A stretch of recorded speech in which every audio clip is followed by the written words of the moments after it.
জয় মা লক্ষ্মী, জয় মা সরস্বতী, জয় মা দুর্গা। নমস্কার বন্ধুরা, ভক্তের বন্ধু ইউটিউব চ্যানেলের নতুন ভিডিওতে আপনাদের অনেক অনেক স্বাগত।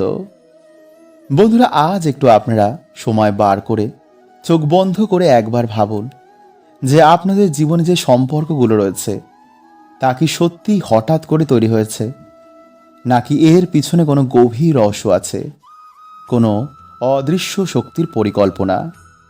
কারণ বন্ধুরা, আমাদের হিন্দু শাস্ত্র এবং গরুর পুরাণ বলছে যে পৃথিবীতে কোনো জন্মই কিন্তু কাকতালীয় নয়।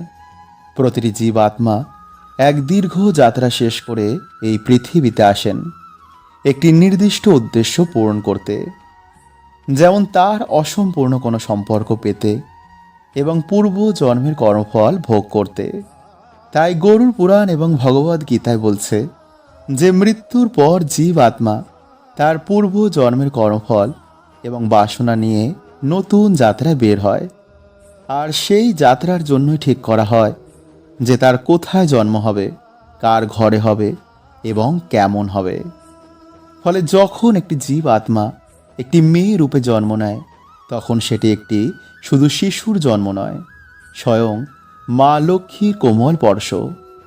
কারণ শাস্ত্র বলছে বন্ধুরা যে ঘরে কন্যা সন্তান জন্মানো মানে স্বয়ং মা লক্ষ্মীর কৃপা প্রবেশ করা। আর যেখানে মা লক্ষ্মী আসেন সেখানে ভগবান বিষ্ণুর আশীর্বাদ সঙ্গে আসে। তাই বন্ধুরা, আপনারা হয়তো খেয়াল করেছেন যে গৃহে একটি ছোট্ট মেয়ের আগমনে ঘরের পরিবেশই পাল্টে যায়। বাড়িতে হাসি ঠাট্টা আনন্দ বাড়ে, রাগ কমে, মনের ভিতর এক অদ্ভুত শান্তি জন্মায়। যে কঠোর বাবা যে কখনো হাসত না, সে মেয়ের হাসিতে গলে যায়। আর এটা কিন্তু কোনো আবেগ নয়, এটা সেই পবিত্র আত্মার শক্তি এবং তাদের আত্মিক সম্পর্ক। কারণ শাস্ত্র অনুসার বন্ধুরা, আজ যে মেয়েটি আপনার ঘরে রয়েছে সে হয়তো আপনার জীবনে নতুন নয়। কারণ গরুর পুরাণ বলছে যে আমাদের পূর্ব জন্মের কোনো কর্মফল বা কোনো অসম্পূর্ণ কোনো সম্পর্ক পূরণ করতে আমাদের বারবার জন্ম নিতে হয়। কারণ ভগবান শ্রীকৃষ্ণ বলছেন যে জীব আত্মা কখনো মরে না, সে নতুন রূপে তার কর্মের অনুসার বারবার ফিরে আসেন। তাই বন্ধুরা, শাস্ত্র অনুসার বাড়িতে কন্যা সন্তান হওয়া কিন্তু কোনো সাধারণ ঘটনা নয়। কারণ কন্যা সন্তানকে আমাদের শাস্ত্রে মা লক্ষ্মীর আগমন বলা হয়েছে।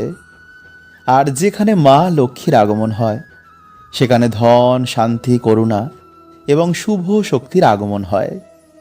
তাই যে গৃহে মেয়েদের সম্মান করা হয় সেই ঘরেই এই শুভ শক্তি স্থায়ী হয়। কিন্তু যে গৃহে মেয়েদের অবহেলা, মেয়েদের অসম্মান করা হয় সেই গৃহে ধীরে ধীরে সেই শুভ শক্তি চলে যায়। কারণ মা লক্ষ্মী কখনো কিন্তু সেই স্থানে নিবাস করেন না যেখানে নারীদের অসম্মান এবং ঝগড়া ঝামেলা বেশি হয়। তাই মনে রাখবেন বন্ধুরা যে কন্যা সন্তান বা মেয়ে শুধু কিন্তু সন্তান নয়, সে একটি হচ্ছে আশীর্বাদ। সে আপনার জীবনের আলো, আপনার ঘরের শক্তি, আপনার ভবিষ্যৎ। কারণ মেয়ে ছাড়া কখনোই কিন্তু কোনো বাড়ি সম্পন্ন হয় না। তাই শাস্ত্র বলছে যে যে গৃহে মেয়েরা আসে সেই ঘরে সত্যিকারের মা লক্ষ্মী বাস করেন।